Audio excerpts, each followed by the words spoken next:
I've told you many stories about Samsung over the years.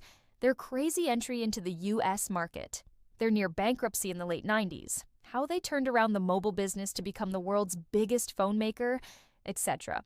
But today, we are going to tell a different story. We will talk about how Samsung became Samsung, which parts of the company still live on from the trading company that was founded in 1938. What kind of challenges did Lee Byung-chul face when he set out to start his own business? What were the key moments that shaped Samsung into what it is today? And why is the history of Samsung so fascinating? We are going to answer all of these questions and more. So let's get right into this episode of Business This Week. Samsung is one of those companies whose history goes back quite a bit. It all started in 1938 when Korea was still under Japanese rule. Back then, it was called Samsung Sangho, which translates to Samsung Trading Company. The founder, Lee Byung-chul, came from a wealthy family. His father owned a noodle factory, but he wanted to do something else. While studying at Waseda University in Tokyo, Lee learned about the Japanese trading company Mitsubishi. He returned home with a degree in economics and established Samsung in Daegu, now Daegu. His first big deal was importing Korean vegetables to Japan. The profits were used to open a branch in Seoul. During the Korean War, Lee relocated to Busan in the south and started importing food and daily necessities for refugees. He then opened an insurance office and expanded his business into textiles. By the early 1960s, Lee had made enough money to open a woolen mill. This would be the foundation of Samsung's future growth. By now, Lee Byung-chul had a small fortune and a solid business, so he decided to expand overseas. In 1966, he established a sugar refinery in the Philippines. A year later, he founded a hotel in Manila. The late 60s was also when Lee met two people who would help him grow the company even further. These were his son, Lee Kun-hee, and Shin Kyuk-ho. Together, they built Samsung into a giant conglomerate that produced everything from textiles to electronics to construction materials to food. They pursued a strategy of building up the upstream capabilities of the company. For example, instead of buying steel from suppliers, they started producing it themselves. By the 1970s, Samsung Electronics was a standalone division that focused on producing black and white TVs, refrigerators, and vacuum cleaners. By 1974, Samsung's annual sales exceeded $1 billion. 2 years later, its workforce grew to 10,000 employees. However, during the 1980s, the South Korean economy faced a series of financial crises. Interest rates rose above 20%. Many businesses collapsed. But Lee managed to keep Samsung afloat by selling off his personal assets. In the early 1990s, Samsung started to focus on semiconductors. The division was given to a young executive named Yoon Hee-han. At first, the business did not go well. The team struggled to produce chips that met international standards, but they did not give up. Instead, they continued investing and learning. In 1992, Samsung Electronics became the world's #2 memory chip maker after Japanese rival NEC. 3 years later, Samsung Electronics became the biggest producer of DRAM chips. In 1995, Lee Byung-chul died, but his legacy lived on through his son, Lee Kun-hee. Under his leadership, Samsung became one of South Korea's largest corporations. However, as the Asian financial crisis hit in the late 90s, Samsung found itself in serious trouble. Its debt-to-equity ratio was worse than Enron's. Its stock price plummeted 95%. Investors demanded a turnaround, so Lee Kun-hee sold his luxury hotels, his theme park, his golf courses, and his football club. He cut costs and increased productivity. He also brought in outside talent like Paolo Tellini, who went on to become Intel CEO. With Dell, Compaq, and HP as customers, Samsung paid off its debt in 2 years. The early 2000s was a pivotal moment for Samsung. The company was no longer just a low-cost manufacturer for Western brands. It was now a powerhouse that could compete against the best in the world. For example, in 2004, Samsung produced the world's fastest DDR memory module. In 2006, it became the world's #1 maker of flat-screen TVs.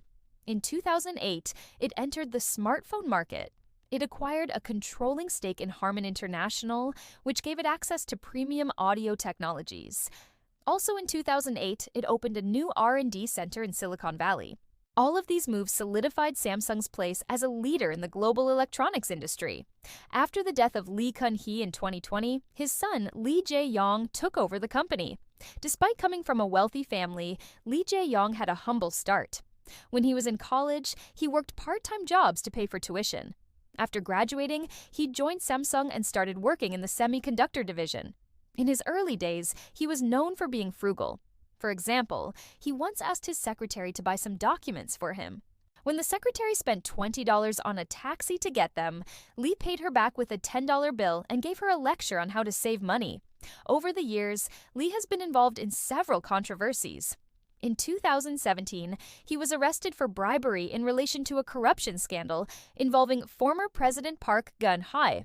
In 2021, he was convicted of embezzlement and received a suspended prison sentence. However, his conviction was overturned in 2022 on appeal. Aside from his legal troubles, Lee has also been criticized for his management style. Some people say that he is too controlling and that he micromanages everything. Others say that he is too obsessed with cutting costs and improving efficiency. Despite the criticism, Lee Jae-yong has continued to push forward. He is focused on growing the company's semiconductor business, and he has invested heavily in artificial intelligence.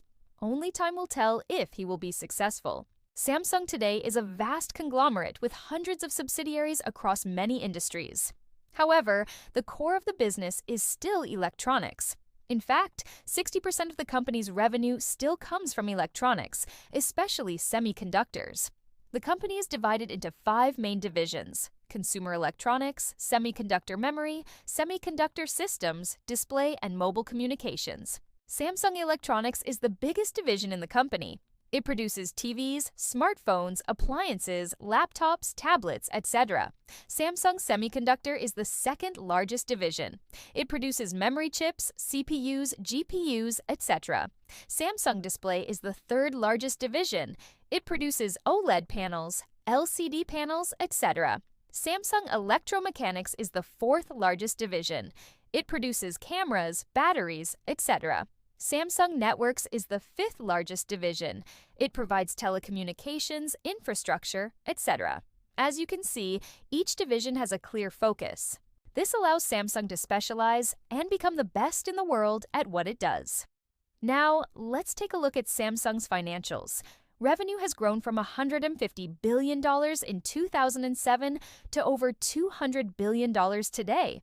Operating income has grown from $10 billion to $35 billion. Net income has grown from $4 billion to $12 billion. Even though revenue and operating income have almost doubled since 2007, net income has only grown by 3 times.